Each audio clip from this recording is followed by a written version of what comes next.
hello' guys নমস্কাৰ মই ইলাবৰ হয় আপোনালোকৰ ওচৰত অন্য এটা ভিডিঅ'লৈ আহিলোঁ আজি ৰাতিৰ ৰেচিপিত মই কি বনাম আপোনালোকক দেখাই আছোঁ বলক মোৰ কিটচেনত অলৰেডি কিটচেনত আছে আপোনালোকক দেখাই আছোঁ কি বনাম দালি বনাইছোঁ এইটো কি দালি হয় আপোনালোকে গম নাপালে চাগে মই নেদেখালোঁ যে গম নাই পোৱা আপোনালোকে এইটো হ'ল গাঁৱৰ পৰা আনি অনা আছিলে উৰহি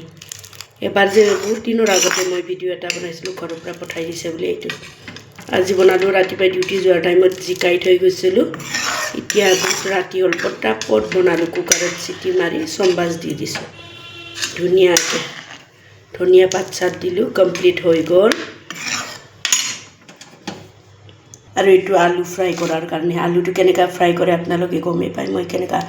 আলু ভাজি খাই ভাল পাওঁ এইটো নতুন আলু লগত আলু ভাজি দিয়াৰ কাৰণে ইফালে ধনিয়া ৰাখি থৈছোঁ মোৰ জাজনীয়ে দি গৈছে এইটো ধনিয়াটো এইটো দিম তাই ওপৰত বিল্ডিঙৰ ওপৰত ধুনীয়াকৈ ছিটাইছে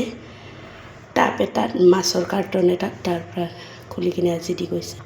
আপোনালোকে অলৰেডি গম পালে মই ৰাতিৰ সাজত কি বনালোঁ উৰহিৰ দালি বনালোঁ শুকান উৰহিৰ লগত আলু ভাজি এইটো দিয়ে পৰিৱেশন কৰিম আপোনালোকে যদি মোৰ ভিডিঅ'টো চাই ইণ্টাৰেষ্টিং হয় লাইক কৰিব কমেণ্ট কৰিব শ্বেয়াৰ কৰিব বাই বাই লগতে গুড নাইট